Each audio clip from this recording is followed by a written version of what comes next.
Discover unbeatable deals and convenience at your neighborhood family fare supermarkets. Score exclusive deals, earn rewards, join clubs, and clip digital coupons for extra savings all in one place. Our exclusive offers bring savings straight to your card. Explore a wide range of local products that support your community. With easy pickup and delivery options, saving time and grocery shopping has never been easier. Family Fare is all about making your grocery experience easy and affordable at your one-stop shop for all your grocery needs. Family Fare in your neighborhood.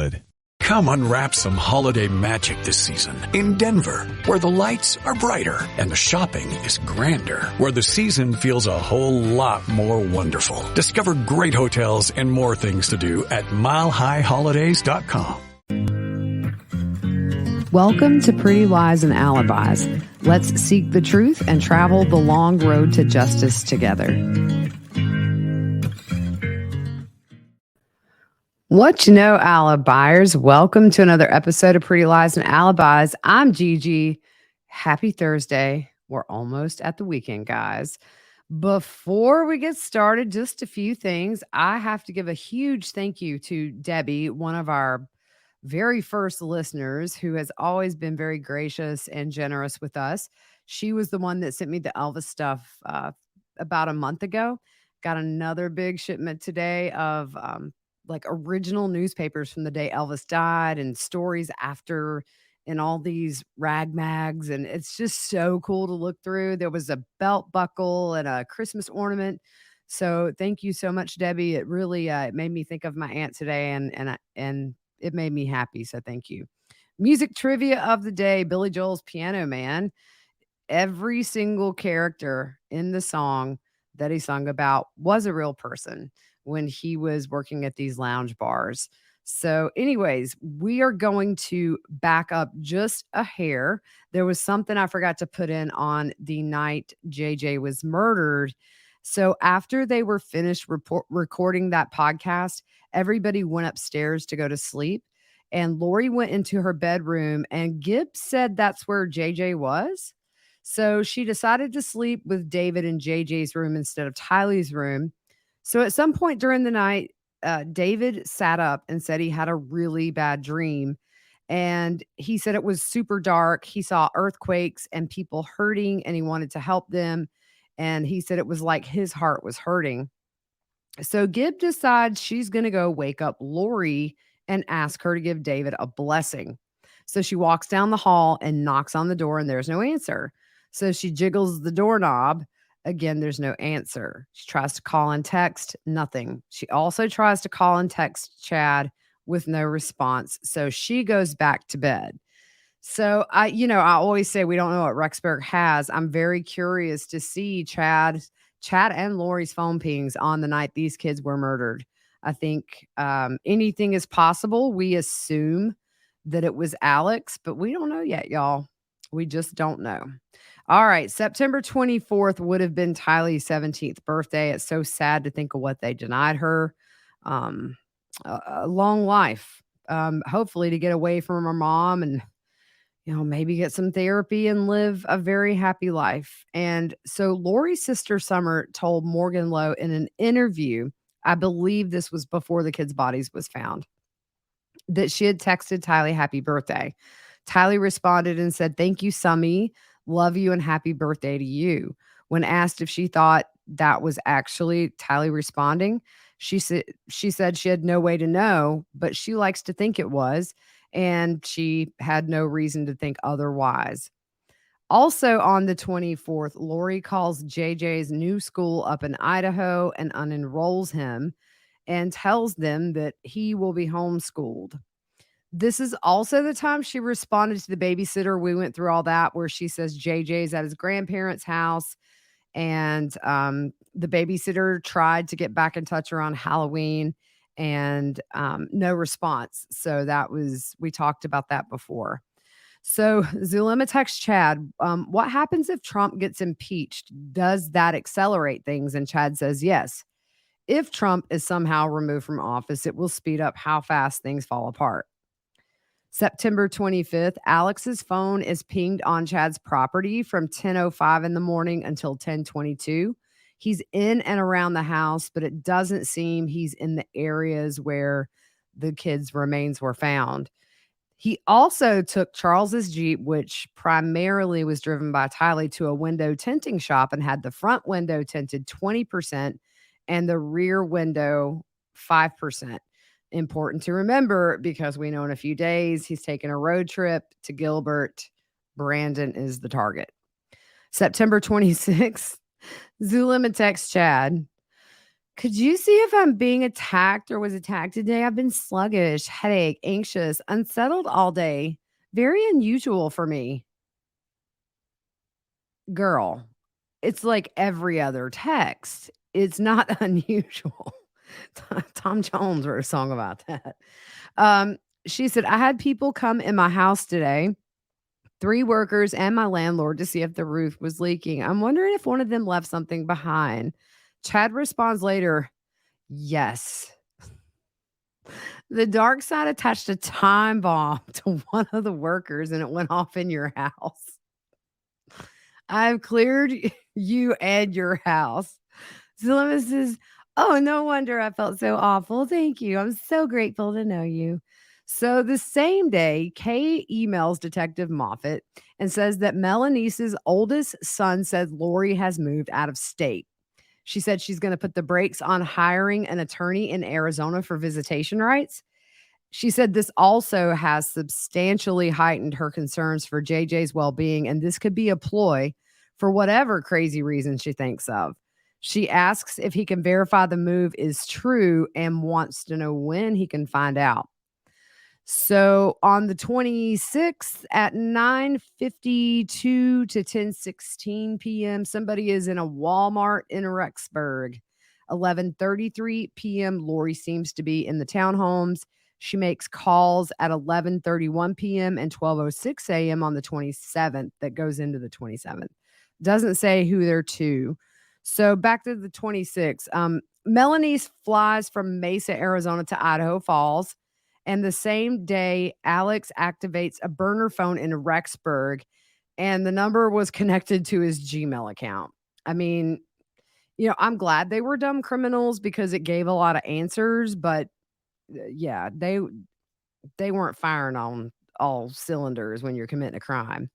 So eviction proceedings are also filed against Alex in Santan Valley about the place he's staying. Zulema texts Chad that her oldest daughter's father was in a very bad motorcycle accident and barely survived. He woke up a couple of days ago, did not want to let go of her daughter's hand when she was at the hospital with him. And today he told his sister he was hallucinating and seeing dark people behind her daughter and his sister saying they were going to take him. Zulema says, I don't think that was hallucinations. I think he was really seeing evil entities. I had a bad feeling he was going to die until I was allowed to give him a blessing. Do you think they were waiting to take him? His name is Kevin. I never thought he was dark. Chad responds, Kevin is a 3 light. I feel they may have been trying to turn him into a Z, but they didn't. And Zulema says, oh no, he was terrified. He said they were whispering about him. Thank heavens they didn't. Thank you for checking on that. So the 26th and the 27th of September, the Chandler document dumps shows cell phone pings all around the BYU campus. It also shows that later Lori connected to Wi-Fi at her townhome. And then there was another ping across the street. September 28th, Alex goes to the Unified Sportsman's Gun Club. And there's a text exchange between Colby and who he thought was Tylee. So this was on the 28th of September, 2019. Tylee hasn't called her FaceTime in weeks. And Colby says, hey, Ty, happy birthday. I'm so proud of you. I know you've been through a lot. Trust God. It's all going to be okay.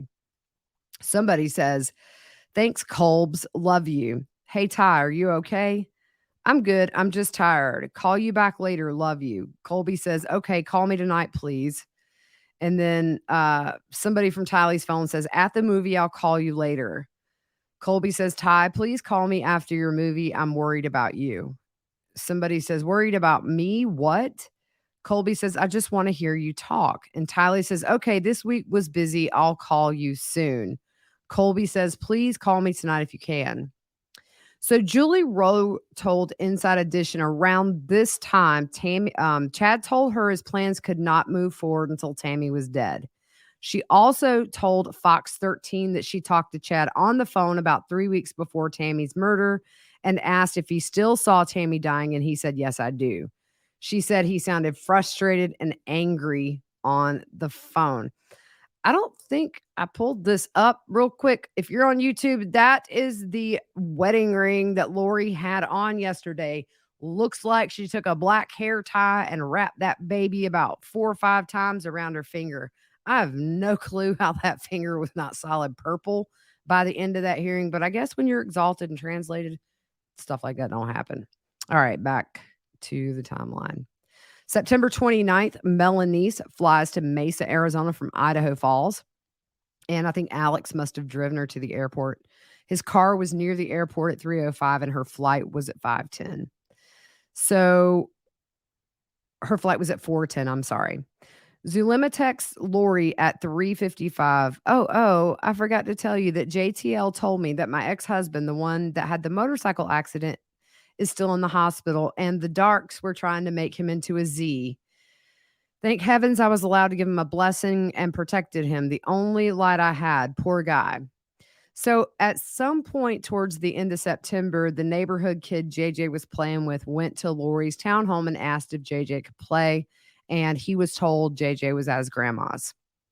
At Chad's preliminary hearing, August 2020, Melanie Gibb talked about a follow-up conversation that she had with Lori not long after she left Rexburg and about JJ going to be with Kay.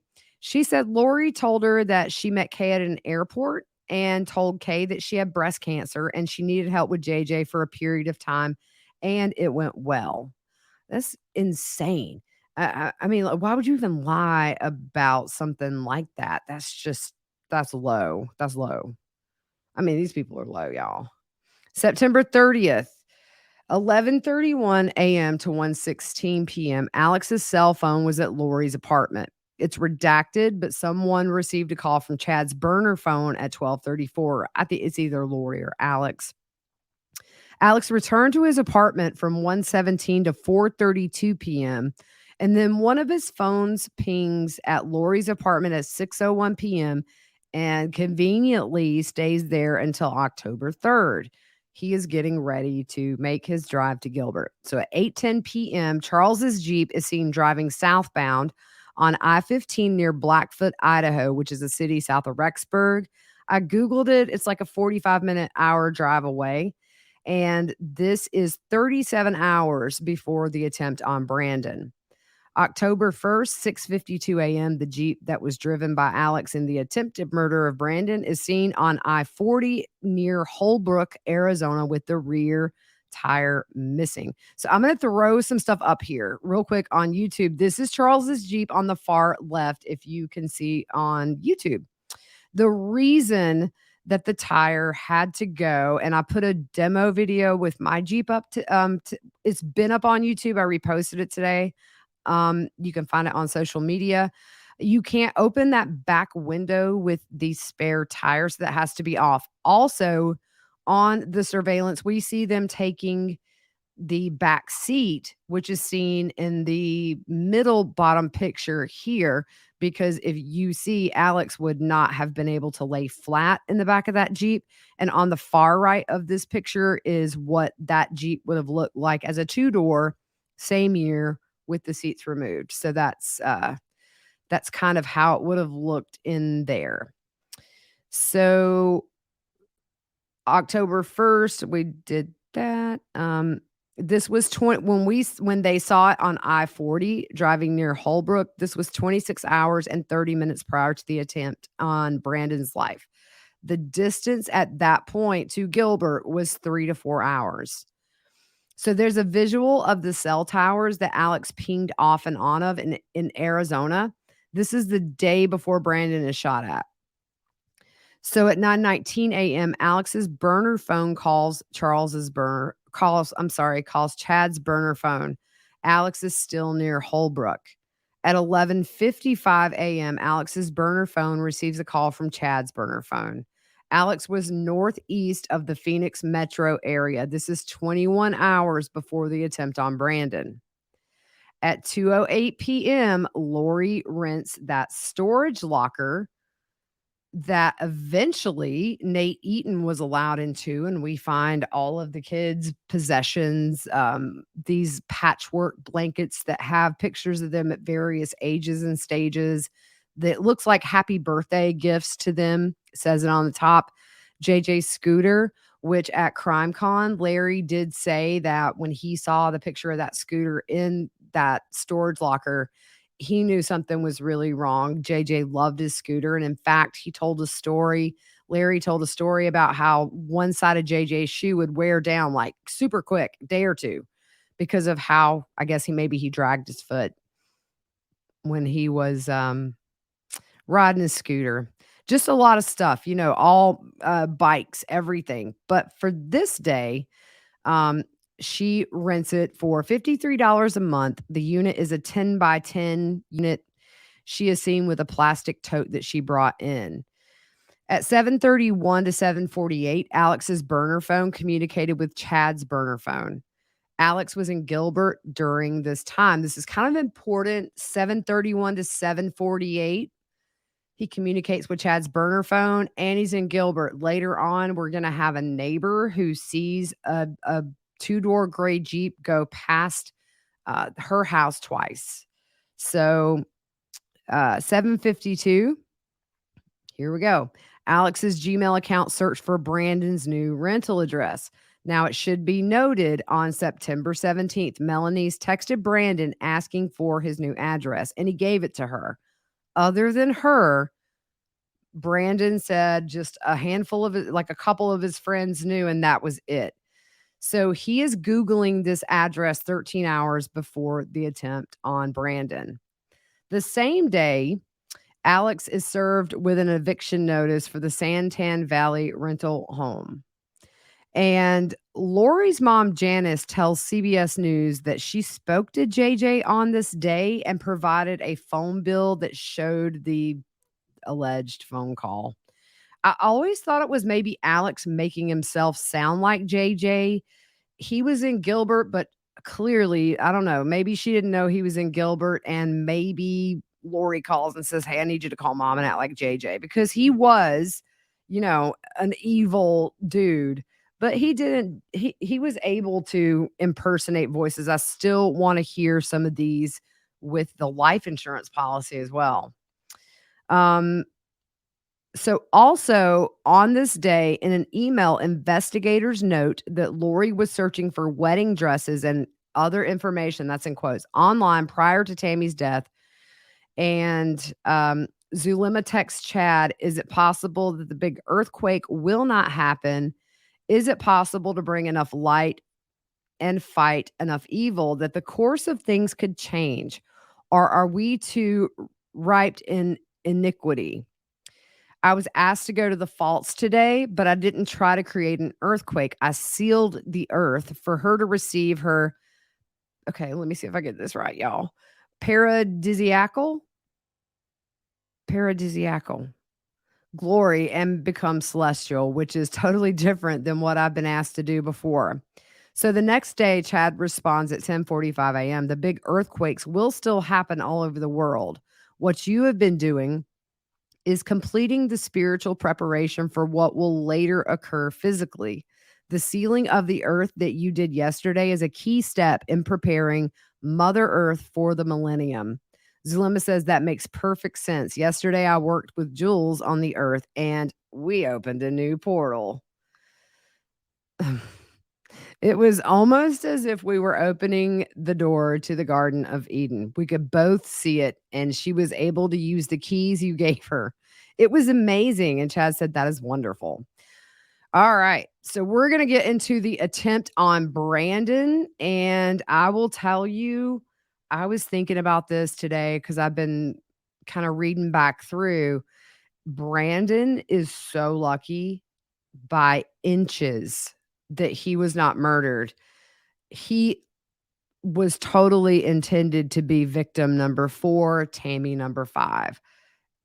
No doubt. And you think about this. They have 4 beautiful children together, and those kids would have been without their father. And God knows what would have happened if Melanie's took those kids around this crazy bunch. So I just think Brandon, man, talk about thank goodness for bad aim. So he leaves his house around 7:25 a.m. and takes 2 of the oldest kids to school, 1 to a day camp, and then the youngest kid goes to Melanie's. So he goes to the gym and returns home at about 9:13. In an email to investigators in August, a family member said that Brandon spent a lot of time with Charles, and when he heard Alex killed Charles, he was scared he was next. Investigators note that Alex called Lori in the time frame of the shooting, and there's also an email between investigators saying that a number he called, that Alex called, came back to a Hispanic female, maybe Zulema, and they were going to see if there were any money transfers connected to this person. At some point, Alex was transferring money. We don't know what for. I think I know what for, but that's speculation. They can confirm in a later email that this person, in fact, did receive financial transactions from Alex. So Brandon is shot at and he calls 911. I'm going to take this off for a second. I did a couple of little things. That text is really small to read. I apologize. Where the red arrow is where Brandon says the Jeep was parked facing the wrong way. So the back of the Jeep would have been what we're seeing as the front of the Jeep here. Just right ahead of that, you can see the driveway that Brandon was turning into. While on the call with 911, he said he watched the Jeep's direction of travel and followed it until he lost sight. Responding units were advised to attempt to locate the Jeep. Brandon drove back to his home and waited on officers to arrive. And again, it's just like, how does he get away? I mean, he's leaving and like pull him over. It's just insane. So once officers made contact with Brandon, he started telling the story. So I'm going to throw this other graphic up here. Don't laugh at my floating cars. I'm still learning how to do graphics. I'm just trying to add to this. He said he noticed the green colored Jeep parked the wrong way just west of his home. And the rear window of that Jeep rose up and he saw a muzzle of some type of a firearm pointed at his car. It hit his window. He was still making that turn into the driveway when the shot was fired and it scared him. So he thought, I'm getting shot at, and he floored it. He got around the corner and that's when he called 911, and he sat there and drove a little further up. He saw the Jeep come around the corner and there's only one way out of that neighborhood. So Brandon tells the officer that the Jeep went on Pecos and Wrecker, which are just crossroads, I guess. He said, I was kind of nervous because I didn't want him following me. So he shows where the Jeep was parked, which you see the floating Jeep with the red right there. He said he thought it had to have been 2 people in that Jeep.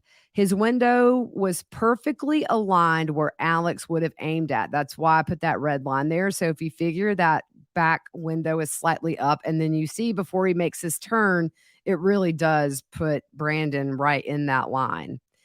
So they walk over to the car and the officer noticed the side glass windows laying in the driveway.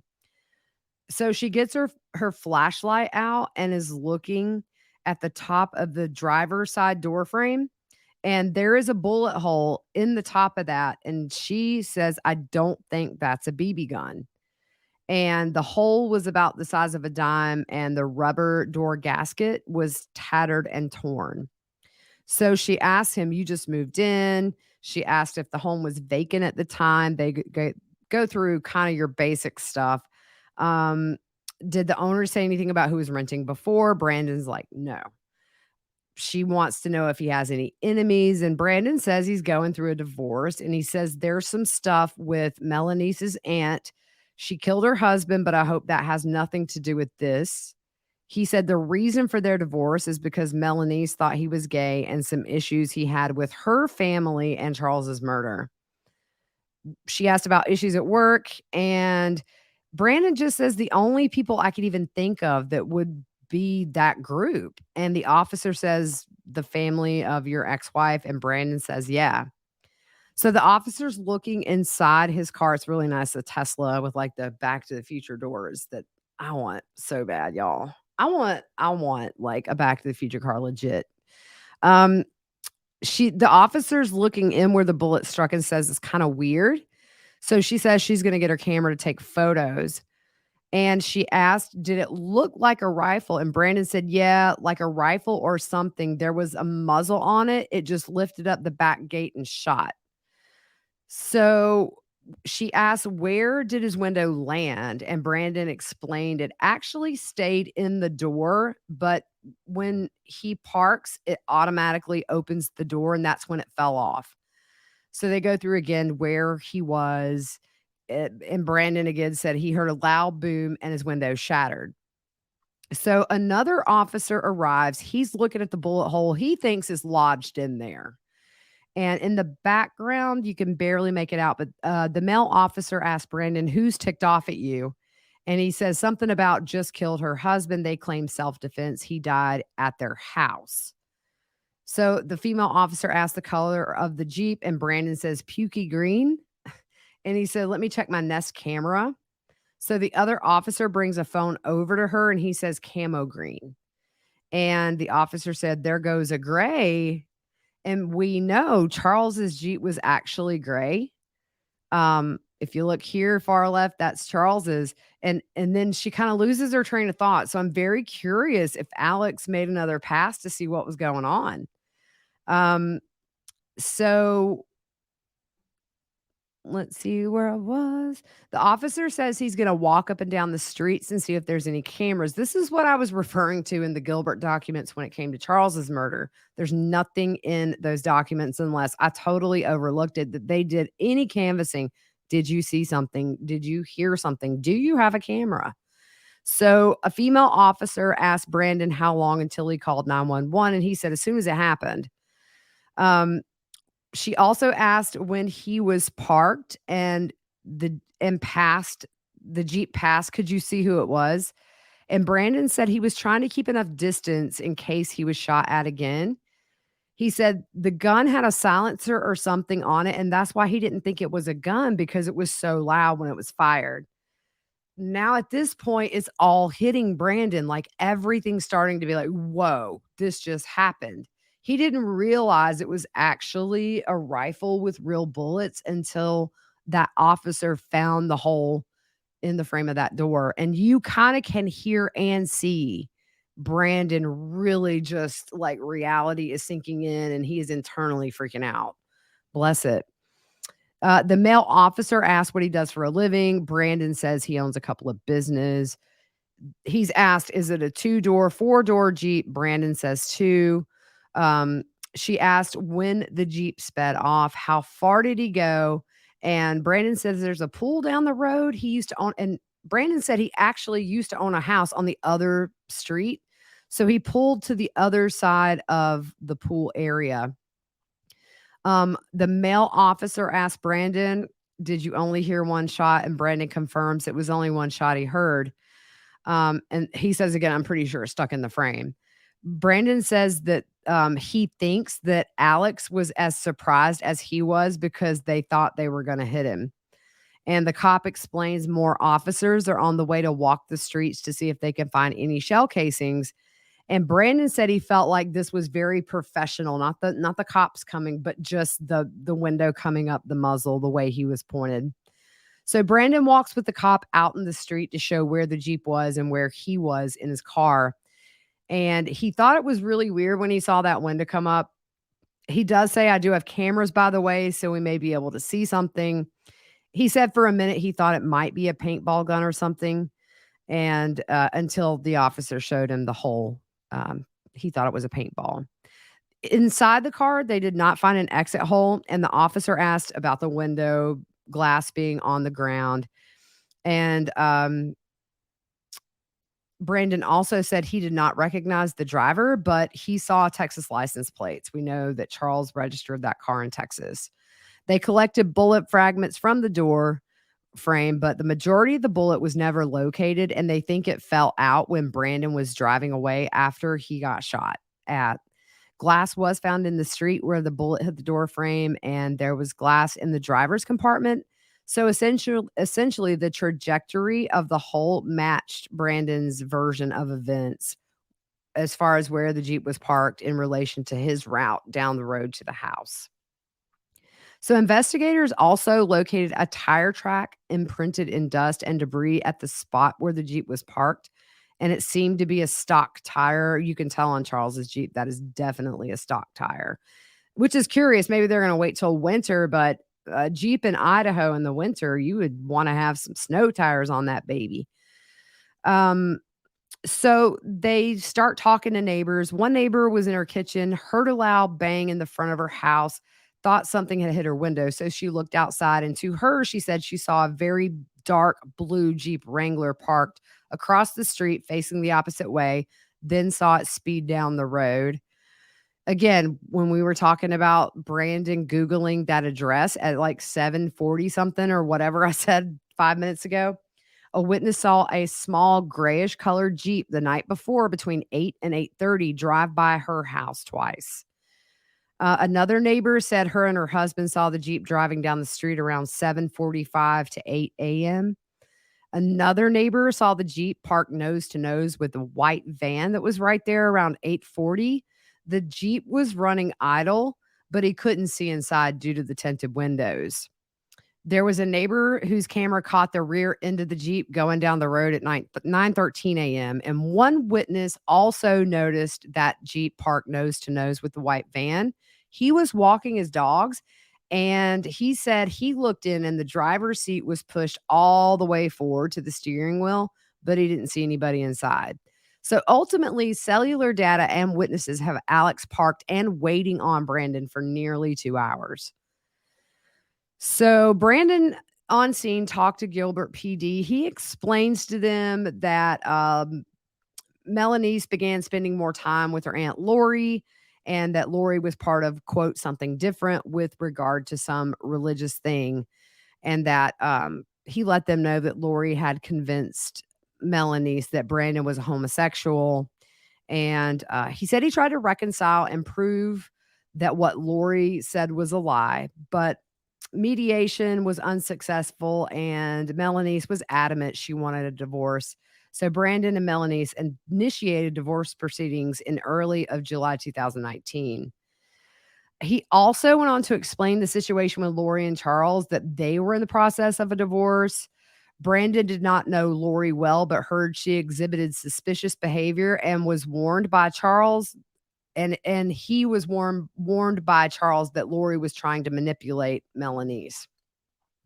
So he also said the story about Alex murdering Charles and Chandler. He said he didn't know the details about the homicide, but it was suspicious, and he thought it was orchestrated by Lori. He was worried this attempt was connected to them, as we know now it was. He also told them that Lori used to live in Texas, and he was confident the license plate on that Jeep was from Texas. And the officer asked about a financial motive for the shooting, and Brandon said that Melanice was still on his life insurance policy and would receive, and it's redacted, I'm sure it was a fairly large amount. Brandon had a good job and seemed smart. If he were to die, also Brandon had already paid her a certain amount of money. I think it was in $200,000-300,000. It was a lot. So Lori and Chad are seen on the storage unit surveillance at 2:25 p.m. The timestamp was actually 1:25, but the owner said those clocks were off by an hour. So 2 minutes later at 2:27, Lori and Chad are seen getting out of the car. At 2:29, Chad pulls out the tire from the back of the car and rolls it into the storage unit. This is the back spare tire of that Jeep. Let's see here. They're also seen putting that rear seat into the Jeep. I'm going to throw that graphic up. And I know at the beginning of this case, before we really knew a lot, we got these these videos early on, and a lot of people thought that was something more with that back seat. It kind of like a leg, and that was like all the chatter for a while, but it is the back of that Jeep, and we showed, why he needed that Jeep removed. And then, yeah, I think I said he gave her a little booty pat. By the way, his wife was still alive and well at this point. Excuse me. So they leave at 2:32 and they're there for 7 minutes total. As they're leaving the booty pat, I will put in the YouTube community that link to the video I did with my Jeep about the spare tire, because it kind of makes sense. It helps make sense of how it had to work. So later that night, Lori and Alex are searching for the shooting in Gilbert online. There were cookies from various local news sites that were deleted from their devices that were for abc15.com and arizonacentral.com. Lori's Gmail account searched the internet for man shot in Gilbert, Arizona, man shot in Gilbert, Arizona, 10/2/2019, and ABC News Brandon Boudreaux. It also should be noted that on this day, Lori orders her wedding ring on Amazon. Tammy would not be murdered for another 17 days. She used Charles's Amazon account and ordered a sterling silver Southwestern style malachite gemstone ring or band, size 4, for $35.99. And a little random fact, when Melanie's dad asked her about the attempt on Brandon, Melanie's response was, "How do you know he didn't shoot his own vehicle? And how do you know one of his work buddies did not shoot at him?" So Melanie's and also Alex's friend Mary Tracy were on Dateline in May of 2020. And Keith Morrison asked Melanie's, "Did you ask Alex if he tried to shoot Brandon?" She said, "I did." And she laughs. And she says flat out just said, "Alex, what happened with that?"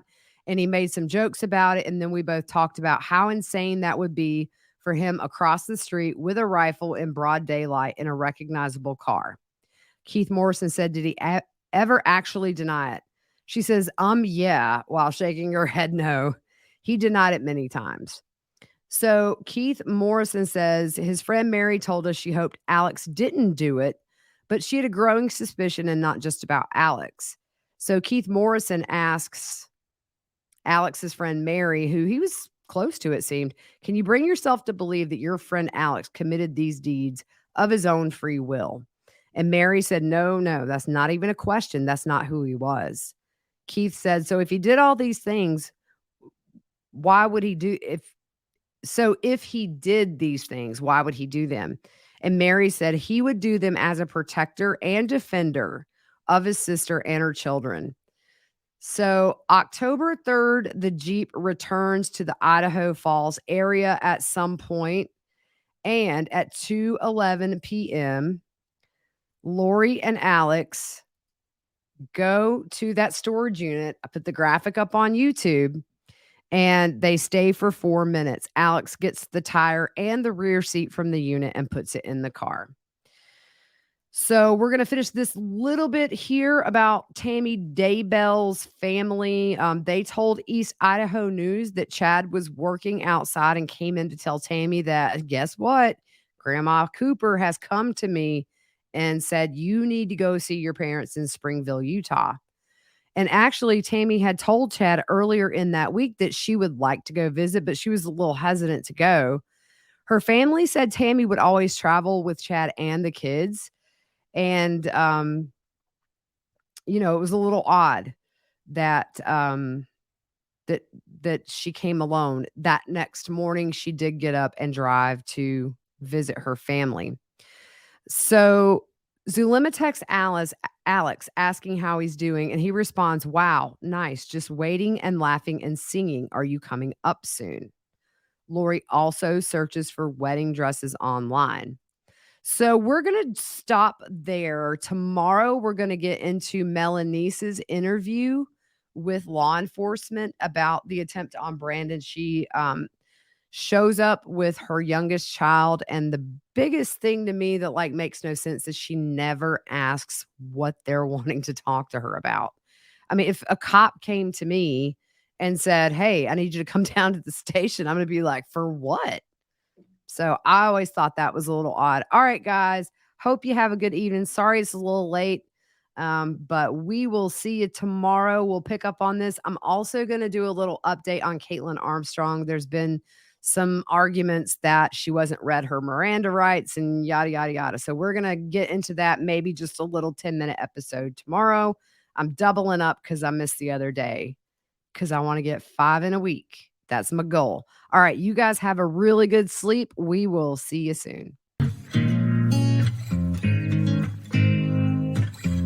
With no fees or minimums and no overdraft fees, banking with Capital One is the easiest decision in the history of decisions. Even easier than choosing to keep the Grinch away from the toy drive. Who's going to deliver the toys to the kids? What about me, the Grinch? No. Yep, even easier than that. You steal the presents one time. With no fees or minimums and no overdraft fees, is it even a decision? That's banking reimagined. What's in your wallet? Terms apply. Capital One N.A. member FDIC. Copyright Dr. Seuss Enterprises. Copyright Turner Entertainment Company. Judy was boring. Hello. Then Judy discovered ChumbaCasino.com. It's my little escape. Now Judy's the life of the party. Oh, baby, mama's bringing home the bacon. Whoa, take it easy, Judy. The Chumba life is for everybody. So go to ChumbaCasino.com and play over 100 casino-style games. Join today and play for free for your chance to redeem some serious prizes. ChumbaCasino.com. No purchase necessary. Void where prohibited by law. 18+ terms and conditions apply. See website for details.